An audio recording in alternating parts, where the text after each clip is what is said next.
Hello, welcome to another episode of Unstoppable Overcomers. I'm your host, Dorothy Odell. When you just meet somebody on social media and they kind of stalk you for a while? No, just kidding. Anyways, today's guest is amazing. Him and I have been talking back and forth on LinkedIn for about a year. I don't even know how he found me.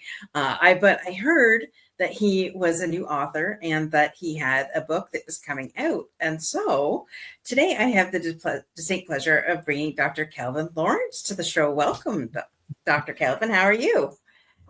Thank you, Dorothy. I appreciate it. You got me laughing because you started out with the stalker thing, and I'm like, oh, I hope these people don't get the wrong idea. But I am doing fabulous. Thank you.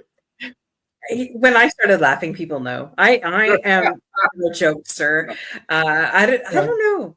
That's right. I introduced him to my amazing friend Judith from Carnelian Moon Publishing. Yes. And since then, this guy is this like, I don't know what I did, but he's just like, man, like, I just so appreciate you. And I'm just like, wow. And I get, hey, happy Monday, Tuesday, Wednesday, Thursday, Friday. And like little inspiring notes. So, hey, whatever it's I don't get that from my own husband. So, hey, Dr. Calvin is basically what I'm trying to say. So welcome to the show, sir. Well, thank you. I feel welcome. I like the intro with the video with the crashing waves and all that stuff because I'm originally from a water area, Virginia, Tidewater, Virginia Beach area, and I love those waves just crashing. It just made me feel tremendous and an overcomer as well. Well, there we go. That's what we love about the show because I believe, number one, everybody has overcome something. Number two, we all have a story and our stories should be heard. Yeah. So let's tell the audience a little bit about yourself. Because okay. I can read your bio, but I don't want people to just know your bio. You've been married for 34 wonderful years to the love of your life, Amanda. But truly, who is Dr. Calvin? Well, I guess I'm one of those guys. You start out with a joke when you started out about the stalker thing, and I'm thinking, yeah, I'm kind of an oddball, and I'm going to present myself that way. And a lot of times when I will do an introduction, because I'm a little bit different, but aren't a lot of us that way. We're kind of quirky in certain ways. So if you ask me who I am, I have to tell you that I am very different. I think about things in a different way, but I have a good heart. And so if I have to share anything, and hopefully that comes across today, and hopefully it comes across in what I've written too, that I have a heart for people. I have a heart that I just want to help someone, encourage them, do what I can. Maybe that's coming through in the DMs too when I say, have a great Monday or have a great whatever. But that's who I am. That's who I've become, and that's who I want to be. You're very memorable because I don't know anybody else that has written me every day with just a little note, even if it's just say hi.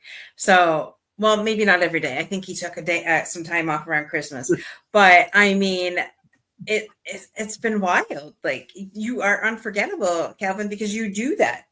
Not too many people do that. Well, hey, so that's a kudos to you. Well, thanks. Every once in a while you'll see a post and somebody will say, reach out and touch 3 people a day or touch 5 people a day or whatever. And it's kind of a random thing and whatnot. But if I really am on my game, Dorothy, I'm trying to reach out and touch every day and more than 3. I don't put a number on it. It's just as many as you can reach.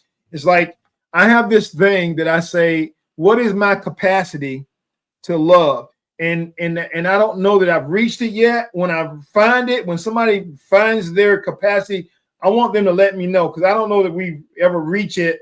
And it's like we can always do more. And so that's what I'm thinking. I'm thinking, yeah, I did it. But the other day I only got like 20 or I only got like 200. And there's about 800 people that need to hear something. And I got to do more. So, there's only so many hours in a day, only so many minutes in an hour. But you try to maximize them as best you can. I think we all try to do that. And if we can, then we do. We feel like we can go to bed at night and rest, knowing that we did the best we could do. Yeah. 100%. So you have been an educator your entire life. Well, pretty much your entire life. Your life's mission is to bringing people together and fostering understanding and grace. Ooh. Tell us more about that. Hey, so the grace thing really, and I pick up things as I go, kind of, because if you give me something good and you've been one of those people, then I'm gonna tag that into my whatever line that I need to share. So grace is one of those words that people don't hear about or maybe don't talk about a whole lot, but it includes forgiveness. It includes just love. It includes, instead of me saying love, I got to go to forgiveness route because I have to work on that. That's one of those tough areas.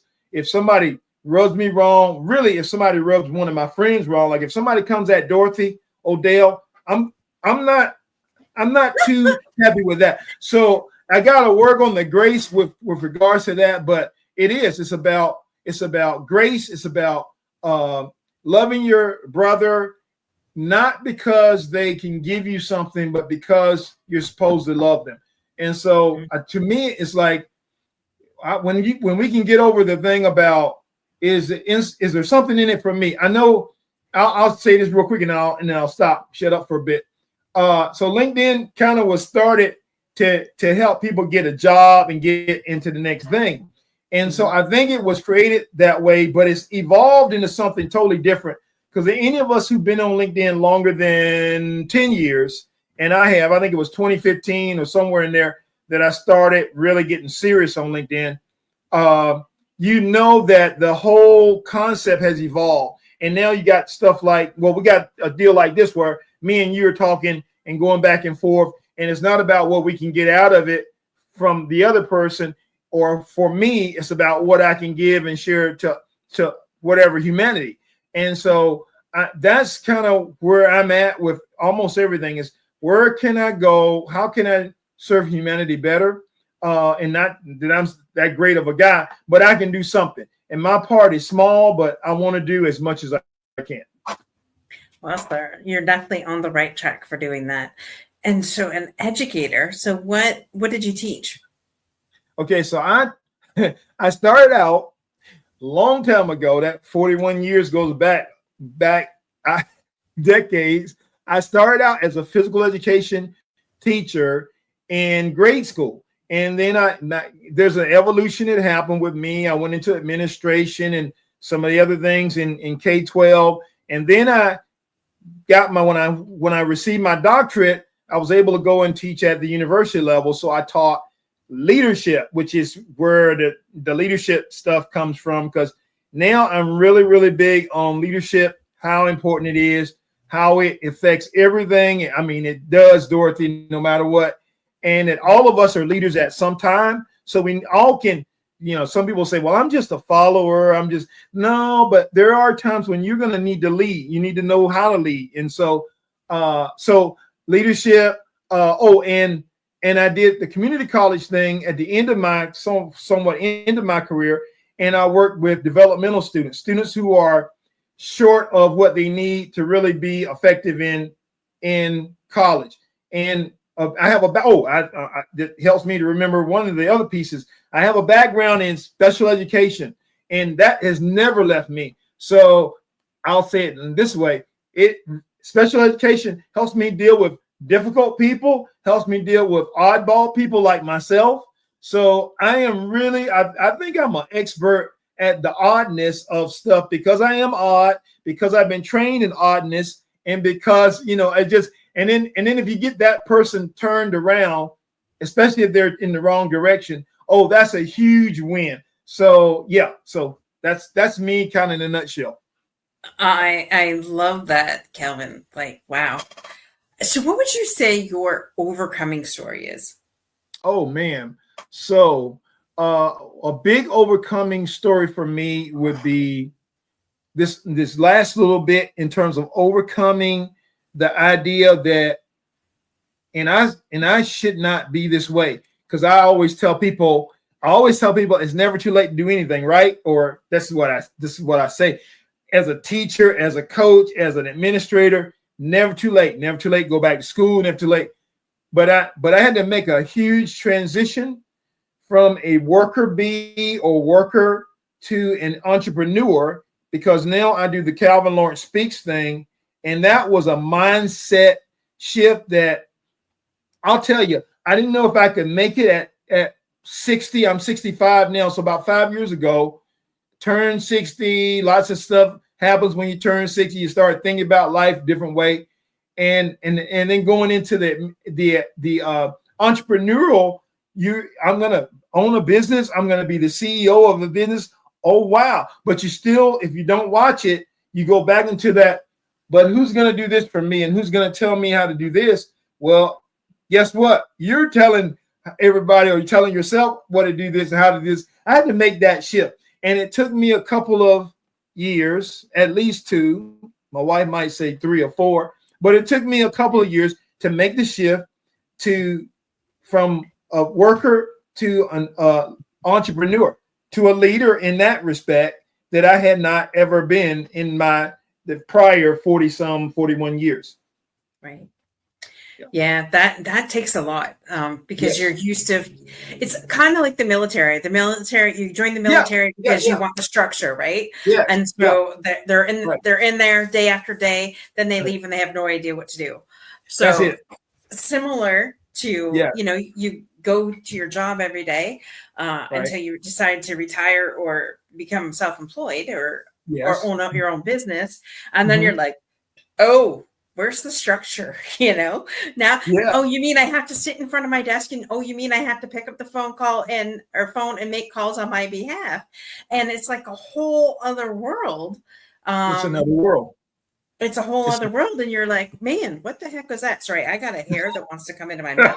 I'm not liking it. I know that feeling. Right? Although I don't have hair, so I don't have that feeling right now. But I remember that feeling. I'll say it like that.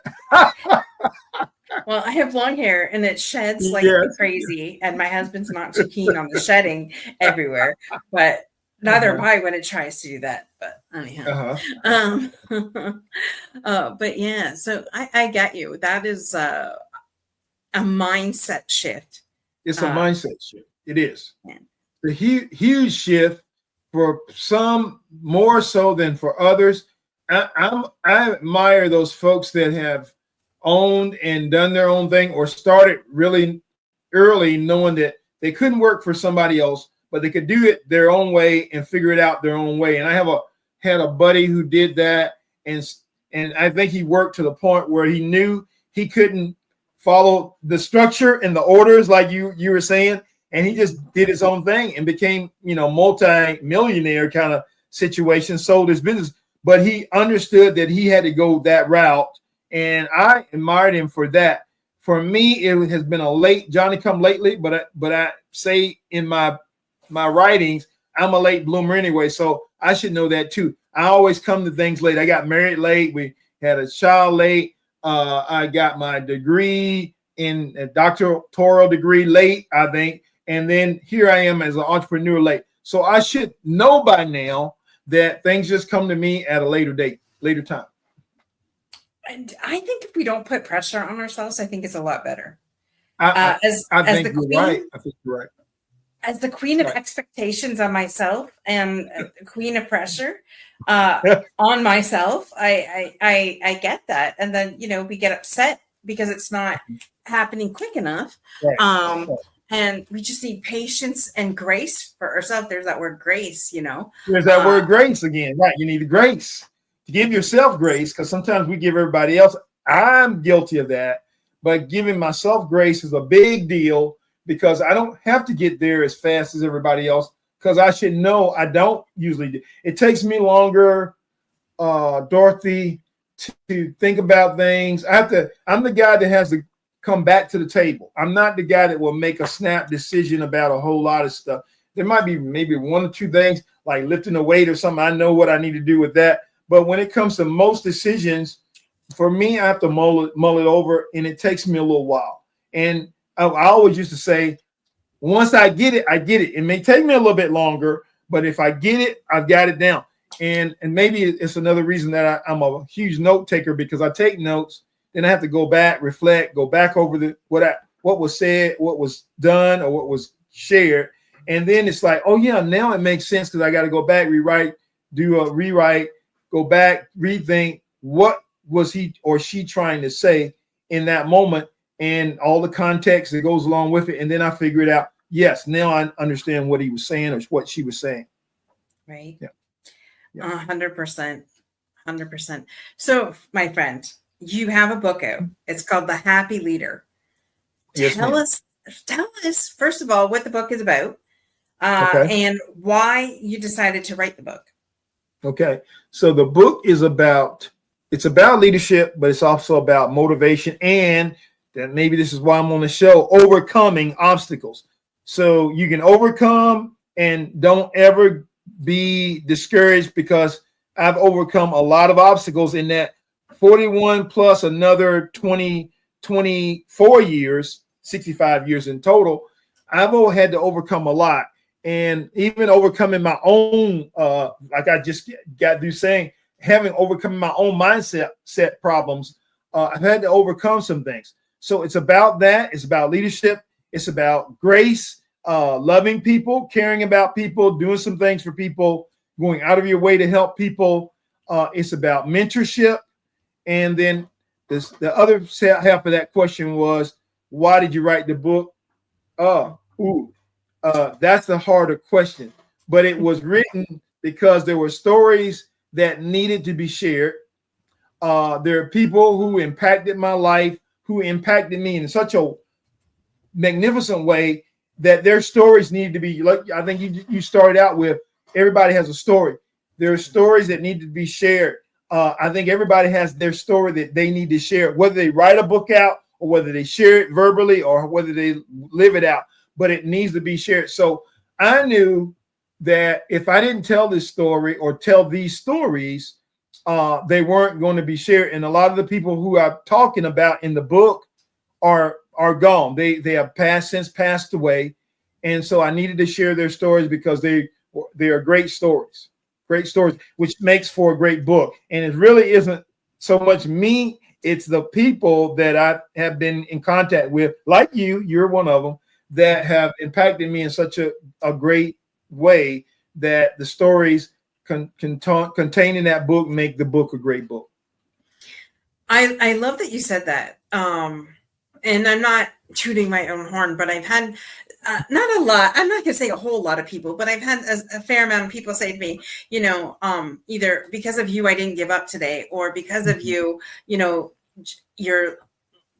leadership and your mentorship is why I haven't given up.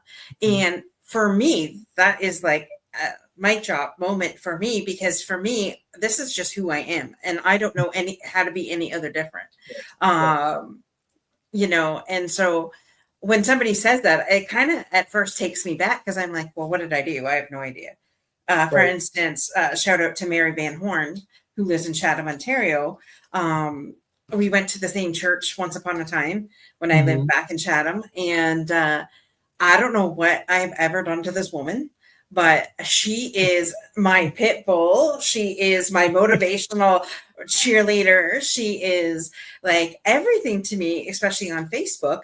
And she's constantly sending me inspirational messages, and it's uplifting for me because, and it usually comes in the moments when I'm ready to quit, right? I'm thinking, why am I even doing this? It's not like I have 50 million followers or it's not like I'm where I wanted to be when I first had this vision 4 years ago. And so there's moments where you have to pause and reflect and just like, okay, well, you didn't, I started this off with, we could get to one. If we could help one person per episode, then it was worth it, right?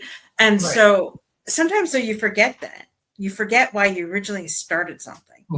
And then you need people. You need people to remind you, or you need things and events and people to remind you. And you're right. And the other reason you just reminded me about something. So we're reminding each other. that the reason I wrote that book and the reason I wrote some of the things in the book that I composed the book together to be is that I wanted to help at least one person.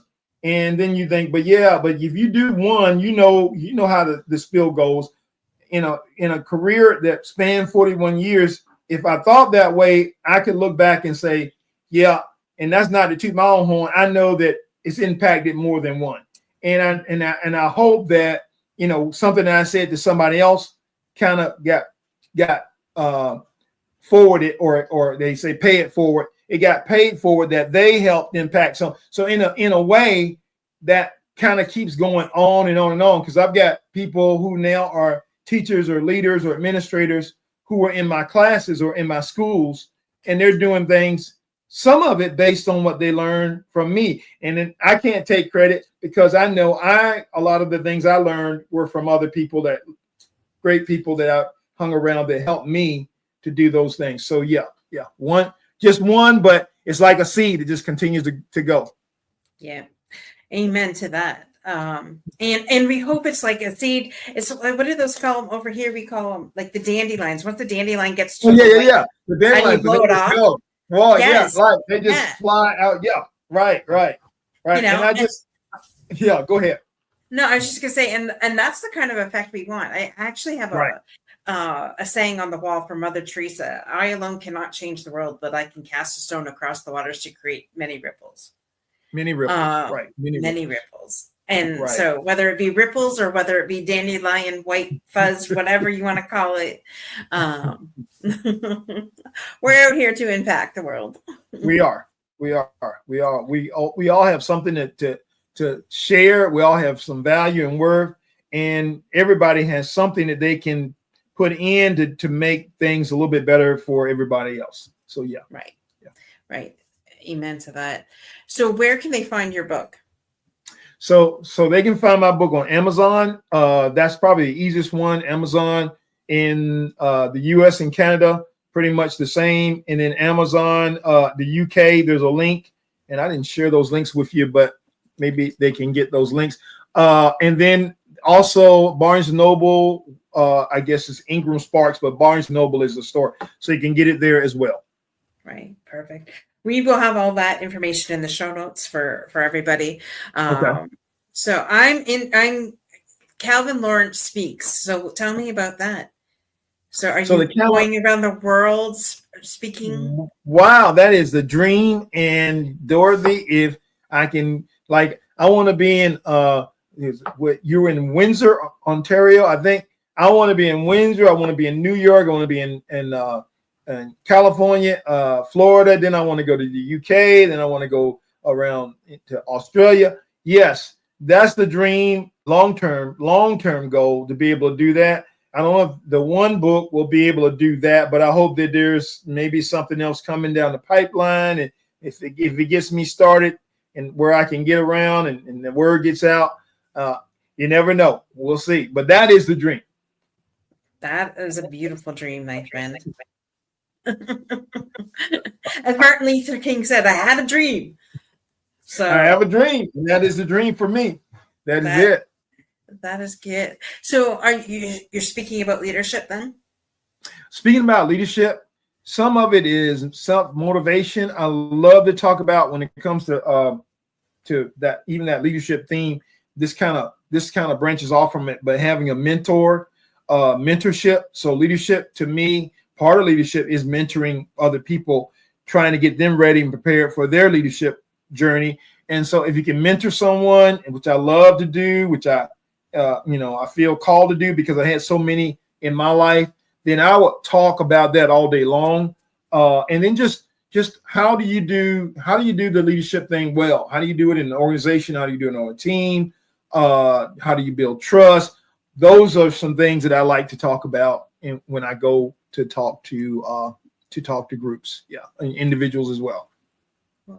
Who would you say has been the biggest impact on your life? Wow, now that's a question I haven't had yet, so I'll file this one away because I need to remember this. the person who had the biggest impact on my life. Now, when I think back, and I'm saying a lot of things when I go out, and I will say mom and dad both, but then mom was more verbal and more mom's a little bit different than dad's. Dad had the strength, and he was always there. And I have a sister who's 2 years younger. We always felt like, and I think she would agree, we were daddy's kids, right? But it's funny because now when I look back, a lot of the isms that I do or share are mom-isms. And there are things that she gave to me that I didn't even realize I had. And especially when she passed away about 3 years ago, which really kind of was a big impetus for me to finish that book, because I needed to share her story and his dad as well, but mom's in particular, because she just had so much. Like they say about comedians or entertainers, they have a lot of material, right? So she had a lot of material, a lot more than most people. And she gave me a lot of that material. Now, I don't know that I do it as well. I don't as well as she did, but probably if I had to be honest, yes, she would be the one. I kind of got at that a long roundabout way, but yeah, she'd be the one. I love that. And, I don't think our parents get enough kudos. No. I don't know about you. My parents weren't perfect, and I'm not perfect. Right. And I don't think I've come across anybody who's perfect. Yeah. And I know they did the best that they could in raising us. And, we really have to give our parents a pat on the back for, going in. There's not really a manual for no raise a manual. child. Wow. And, yeah. I don't know about you, but right now, I have a 13-year-old stepson, and then I have friends that have this one particular friend, kids from 13 to I think 8, and we're both on the phone like, oh my God, I can't believe this just happened, right? What would you do in this situation? What would you do? Right? Yeah. What would you do? Right. And I can remember because my dad passed away 3 years ago, and my dad was my biggest. I would go to him with everything, and my mom, silent but mighty, but my dad was the go-to for a lot of different things. And and we were raised, kids were to be seen and not heard. If I told you no the first time, yeah. And so I said to my dad, COVID was here, and I'm at home working from home. Stepson's here. He's coming into my room every 2 seconds to complain about his teacher. I'm like, get back to the damn table and do your schooling, please. Well, I don't know how to do this. I'm like, ask for help then, buddy. Well, I did, but blah, blah, blah. I said, there's 30 to 1 of her. You have to give her time. Right. She will help you. Right. Stay in there. By her helping somebody else is going to help you too. So just, right. So I call up my dad. I'm like, Dad, how the hell did you get through this time, like raising us? And he's just like, well, number one, times are different. You can't raise kids now like I raised you. And I'm just like, that's all I know, though. Iron fist, and that's it. No. Do or else. But he's right. He's right. That's good wisdom, though, because there are some people that would have just said, well, do it this way or do it that way. But your dad gave you a lot of wisdom. I'll give you a deal when it comes to child raising. We had the best advice that I ever got was from my best man at my wedding. And that was, we didn't have my son until 10 years later. But when we had him, it was like, there's no manual. I don't think Dr. Seuss had the right plan or whoever. I don't know. There was anybody who had, it was Dr. Spock. He was the guy that was big at my mom's time. But there's no true manual. And so what my friend Michael King said was, he said, you figure out what works best for you and stick with it. And it was probably the best piece because you get all kinds of information, right? When people say, well, do it this way, do it that way, and that, like, find out what works and just stick with that.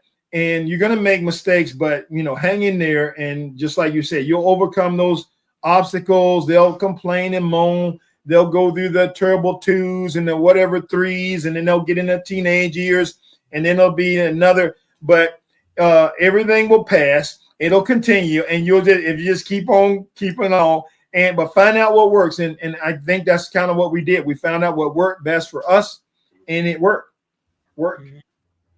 Yeah, 100%. It's do what's right for you, because it's just like a marriage. Your marriage is not going to be the same as anybody else's. No. And so to take advice from somebody who has no idea, it's like childbearing. Like, it is. You got to do what's right for you. It is.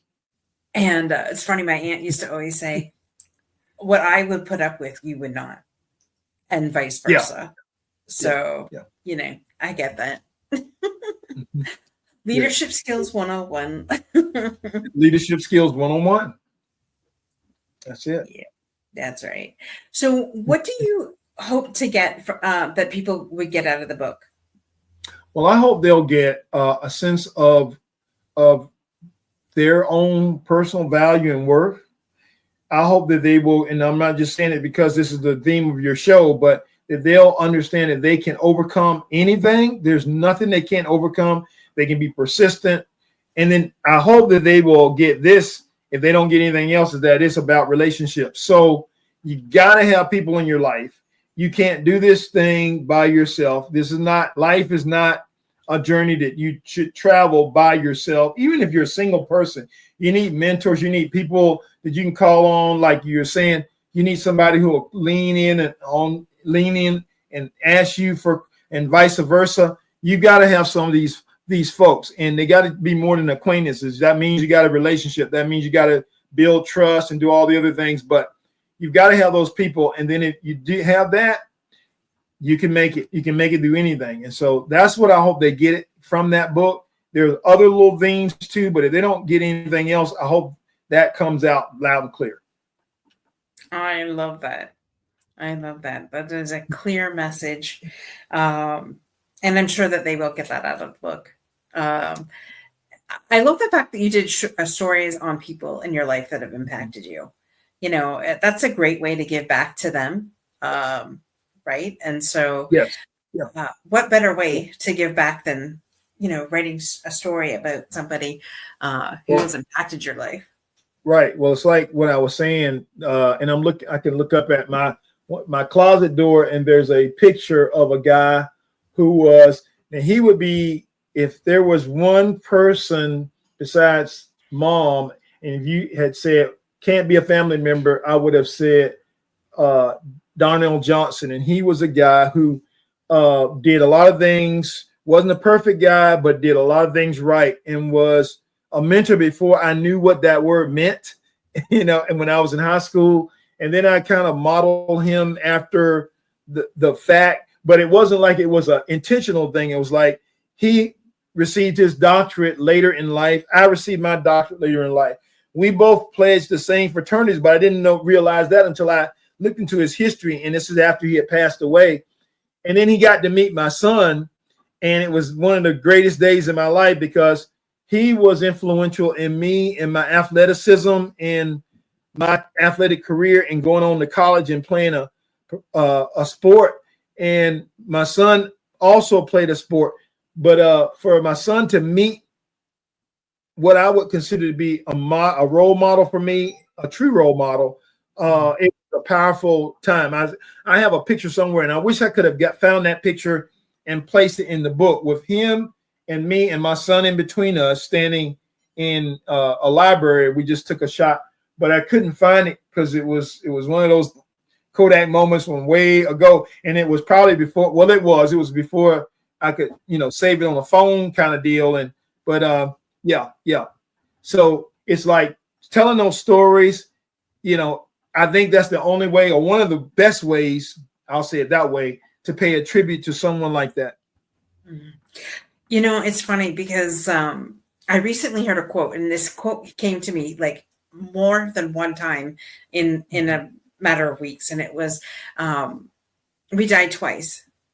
The day that we're buried, or ashes to ashes, and the second time is the last time somebody speaks your name. And so by putting those people into a book, that legacy is going to live on forever. that legacy lives on forever. You're right, and it's important. That's another reason why I had a little pressure, but good pressure in that way, in making sure that I didn't get too old or too feeble-minded to forget, but to be able to tell a story and accurately tell a story, because now those stories will live on way after I'm gone. In fact, so it's an incredible thing. Yeah. So how did you find the process of writing the book? That always, like, how long did it take you to write it? Well, and I can go straight into that one. It was 4 years, but I took a year off in the middle because I was listening to people, and I just said, forget this. I'm not writing anything. I'm not doing it the way that person wants me to do it, or this person, or whatever. And then mom passed, and then it was like, oh, you got to do it, because if you don't tell it, it won't get told. And so the last 2 years, 2023, 2024, were really big writing years, especially 2024. I just kind of bear it down. Then you get to a certain point where you know you can finish. And I think that's the tough deal. What I would say, and I know I'm going to get this question over and over when I do the book signings or book talks or whatever it is. Okay, so the most important thing is to start, because you got to start. And you can talk about it. And I've heard people, I have a friend who has 3 books in him, but he hasn't started on the first one. And I keep telling him, now, I've already written a book. You're younger than me. You have got to write your first book of your 3. And it's about starting. You have to start somewhere. It's hard because when you start, you put yourself out there. And then it's like, that's why I didn't want to talk about it too much at the beginning, because I didn't know if I could finish a book, because I didn't think I was that kind of a writer. It's that. And then the other thing is the process that you go through, and it's laborious. It's labor intensive. I don't know if there's, like we were talking about with the children, childbearing, if there's one way that fits. There's no one size fits all with anything. So when you do a book, somebody can tell you, well, I did it this way, and this is what it works for me. All they can do is just share that information, but it may not work that way for you. And it may be that you've got to figure out another way for me, like I told you guys at the beginning, I am a little bit wonky. I'm a little bit, kind of different. I'm doing the crazy thing there, but I'm not quite crazy. But it's like I had to figure out the best strategy for me. And I know I'm a morning person, so a lot of morning writing for me. I know I write in spurts, so I get on a tangent. I know I like to do a skeleton, like almost like you do the skeleton and then you fill in the muscles and the sinews and the organs and all the other stuff. So I would do the outline, and I did it, and then I wrote from the back, instead of running from the front. In other words, I wrote my thank yous for the book before I actually wrote the book. And it was easy for me to do that because I knew who I wanted to thank for the thing. Just like I mentioned a name, and if I mentioned another name, it would be my 4th grade teacher, who was pivotal in terms of turning the light bulb on for me. And then there were coaches, and there were administrators who got me. And then there was a guy who hooked me up with my wife. And so I had to thank all those people. And it's just a love letters to all those people. And then it kind of pumped me up, kind of got me juiced up for getting into the first chapter and the second and what have you after that. But yeah, I wrote it in a really weird way. I don't know if anybody else will follow my pattern, but there might be somebody out there that's a little odd like me, and they may need to do something similar to that. So for what it's worth. I love that. And you're in good company, because I think outside of the box. I'm not your normal person. Like I am, and I live in my life as much as in Delulu as possible, because real life has not been always so great. But I've learned a lot. I've learned a lot. Yeah, I mean, yeah. I wouldn't change anything because it made me the person that I am today. But I'm like the second half of my life, because I'll be 49 this year. Whoa! So you're gonna be So you got a whole year after that to get that big 50. So we got some fun plans for you, Dorothy. Yeah, I got a year and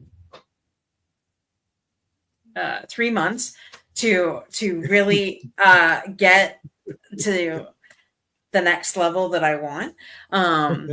And so it's funny because I'm gonna live the second half of my life not giving a crap what other people think of me.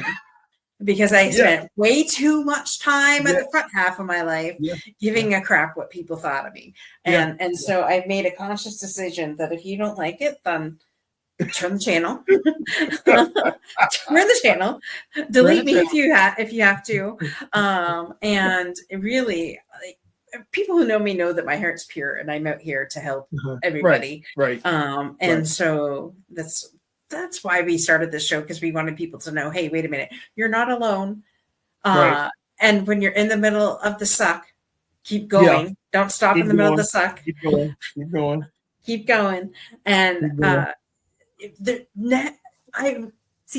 usually tell people of what I'm going to do, and then somebody will talk me out of it. Don't do that. Just do it, and then tell them afterwards how you did it. And tell them afterwards. Yeah. So, that's good philosophy. It's good. Great wisdom for 48 years, right? Yes, ma'am. It is. So my friend said, so what is there anything else that you wanted to talk about, especially around your book, before we wrap things up? Well, let's see. Well, number one, I hope people will purchase it. I think it's affordable, but I think there's some things in there that can speak to so many different walks of life. So I would say leadership for sure. You got the leader piece in there. You got the religious piece in there, and I don't always talk about the faith, and I don't go super strong with that. But there's a piece in there too that's really, I mean, you can't get away from it because of the background that I have. So it's there. There's a sports piece in there because I've been a huge sports guy all of my life. And it's kind of like what you were saying. There were times when I ran away from that. And I can give you why. Because I felt like they were stereotyped, because we used to have the dumb jock kind of theory. And if you were a sports guy, you were that's all you did, and you didn't care about academics. That was as far from me as the sun is from the moon. So I ran from that, although I should have embraced it. And now, kind of like you, I'm embracing all of me, which can come out kind of wild because there's a bunch of stuff in me, but I'm embracing it and I'm sharing it maybe for the first time in my life. And that's sad to say. I didn't get the revelation that you got at 48. Wish I had, because then it would give me a few more years to write, maybe a few more books, or done something else with my life, maybe a little different. But no, I have to stop right there, stop myself, give myself a little grace, like we were saying. I think it worked out for me the way it needed to work out for me, and because everybody's got to live their own life. And so some people are going to come into this thing at 48. Some people are going to come into this realization that they need to be themselves at 20 something. I've seen some that do that. They don't care. They don't give a hoot about what other people think. There's a majority of us that don't. We just have to kind of put on a dog and pony for whoever. And then we come to this realization at some point in our lives where we realize that it's not about these other people from that standpoint. You got to take care of yourself, and then you take care of other people, and don't worry about the judgments, because they're going to judge anybody. They judge the greatest person in the world who ever lived. So they're going to judge you. So if that's the case, and I've heard a superstar say that, he said it in a kind of a negative way. He said, I'm going to say the heck whatever I want to say anyway, because they're going to judge me anyway. And so that's where I'm at now. I'm to the point where maybe I talk too much, but I say what I kind of want, and I go ahead and go for it. And I'm going to take your wisdom too. I'm just going to go ahead and do it. And then afterward, I'm just going to tell you, hey, that's what I wanted to do. So I'm doing it. And I did it. We're like Nike. We just do it. I just do it. There we go. That's it. I love that. And I love the fact that you said that you're like 65 and that you just got your first book out. So there is still lots of life in you, sir. So there's no reason why you can't get another couple out. There's no reason. It's only me limiting myself, and I'm trying not to do that. I'm trying not to say it. I'm trying not to do it. So you're right. There's no reason. So if I can do it, then go. Oh, because when you look at some of the other people who inspire you, so that's why you got to keep there people that will inspire. And I've always needed people to inspire me. When I see 82-year-olds walking across the stage getting a diploma or degree, because it's never too late, that inspires you. When I see people who are 75 and whatever, they're going on stage and they're talking and they're elaborating and they're up with as much as they can be with the times and doing, then I know I don't have to stay in a corner or in a rocking chair or somewhere either. I got a lot more life and some more things to share. So hopefully, as long as I can do it, I'll do it. As long as I'm viable, I'll do it. As long as I can create an impact, I'll do it. And then you said earlier, if it's only for one person, but we know it's going to be more than one, but if it's only for one, then it's worth me doing it. Yeah. Amen to that. Amen to that. Oh gosh, you said something so profound that then my brain just went bop and was that? It dropped. Oh, that's what so I had a great grandmother who was 90 years old, who went blind, 90 years old, blind, and went to school at the age of 90, I think 91 or 92. And she only did it so that she could keep her memory sharp. And, and so she could be educated. Right. But I mean, she grew up in Durand, Michigan. She had my grandfather at 16. Right. Long story there. We won't go into that, but ended up having another child soon after. And so but she's 91, 92 years old, still going to school, because nothing was going to stop her from. Nothing was going to stop her. And age is just a number, or age was a number for her. And you said something too, so it triggered my memory in terms of my mom did things that would keep her memory sharp. She had a great memory. My wife would agree to attest to this, almost all the way up until the time that she passed away, which was at 97. So her memory was just like, she could go back and I would say, Mom, did that really happen? And yeah, it happened. In second grade, I did this, stepped on a frog, did something else. And then, she would tell those stories. I have a great memory, but her memory was even sharper, but she worked at it. So what I would tell people too with this book, even with the book thing, is some things you may not be as good at as other people, but you can work at things. I can work at, I'm good at memorizing names, but as my memory and at my age, I know I have to work at it a little bit harder now than I did when I was in my 40s or 30s. But like they like the kids have the cheat codes. I got my cheat code. So I take out my pen, I write it down. If I have to do it if I'm at the restaurant and I need to remember my waitress's name, I can write it down so that I have it. And then you get the response. Oh, the response is so much different when instead of saying, hey, you say, hey, Margie, or hey, Dorothy, or hey, Calvin. That's a whole nother level of respect and value and worth that we all should be giving each other. But there's some things you just have to be intentional about. Don't say you can't do it. You can try it. You can do it. You can do whatever you want to do. There are ways of doing it. There are ways of getting around doing it. You can do it if you want to do it. Amen to that. Amen to that. There should be no excuse. Fear is the mother of all evil. Yes. And so fear, I think, is the only thing that gets in our way from doing things. Amen to that. Amen to that. Well, Calvin, this has been amazing. Amazing. So generally we have the fundamentals, the last couple minutes of the show here. Okay. So if you were to pass tomorrow, what would be 3 things that you want people to know that you lived your life by? Ooh, so I have like these 3 values that I think about, and I think I can remember all 3 of them because I'm supposed to be able to remember all of them. Oh, so I know where they are. I didn't write them down, but I have them down. So devotion, I am very devoted. I'm a guy that if you have me for a friend, you cannot get rid of me. So I'm like like I used to say, gum on the bottom of your shoe. You can try everything and you cannot get rid of me. I am going to be there. I'm there.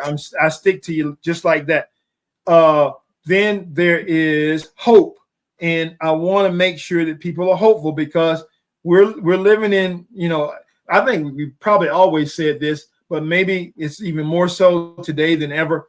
We're living in these treacherous times. There's so much chaos and so much stuff that goes on. And I don't even have to go into a different certain direction. I'm just going to say that it's out there. But there's hope because I can look at the things that I know, the things that I trust, my faith. There's hope. So I want to leave that with people. And then the third thing is I have this belief in people. And I've always, I don't know, it just goes down. I know that people can rub you wrong or do some things with you. And if you work with a lot of people, if you're a leader, you definitely know. But I have this belief that if you try and you're sincere and you're authentic and intentional and you do all the things that I think people will not really, it's like that quote that people don't know how much you care, how much you know until they know how much you care. So if you show the caring and the grace, then they're going to respond to you. And I've seen it over and over again. Even some people that you would think never would change, but you just stay the course, stay with them, live it out, because talking is one thing, but walking it is another thing. And if you live it out, you walk it out, man, you can turn some people around that you would not believe. So those three things, devotion, belief in people, and hope are my three that if I had to leave, and hopefully that's my legacy. Wow. Those are powerful. Powerful, sir. Thank you. Thank you so much for sharing. Don't forget, guys, if you want to get a hold of Kelvin, go to his website, kelvinlawrencespeaks.net. Or is there another place that you want people to track you down, or is that it? That's probably the best place, because even on the website, there's a link there to the book and to Amazon or whatever, and you can go right there and go right in. And if you need to get the Happy Leader, you could do that as well. But kelvinlawrencespeaks.net is probably the best place to go. Yeah. Perfect. Thank you for everybody who's watching us tonight. And thank you for those of you on the replay. And thank you so much, Dr. Kelvin, for joining us today. I'm glad we finally were able to, I know this has been a long time coming, having you on the show. So I do appreciate your patience. And thank you for being on the show. Don't forget, guys, if you could subscribe to our YouTube channel, Unstoppable Overcomers, share the message, get the word out about us. Know that you're not in this alone, that we're here with you, no matter whatever it is that you're going through. We can promise you that we're right there every step of the way with you. So go subscribe to our YouTube channel, share it with others, click on the bell icon so that you know when we go live, new episode up for you, and share with your friends, because sharing is caring. And this episode is brought to you by Unstoppable Overcomers Productions, a full-service media agency. So if you have want any help with any of your media, let us know. Definitely connect with us either on all social media at Dorothy Graham Odell or www.unstoppableovercomers.com. We'll be happy to definitely sit down and have a conversation for sure. And with that, guys, be unstoppable in all that you do. Same time, same channel next week. Bye.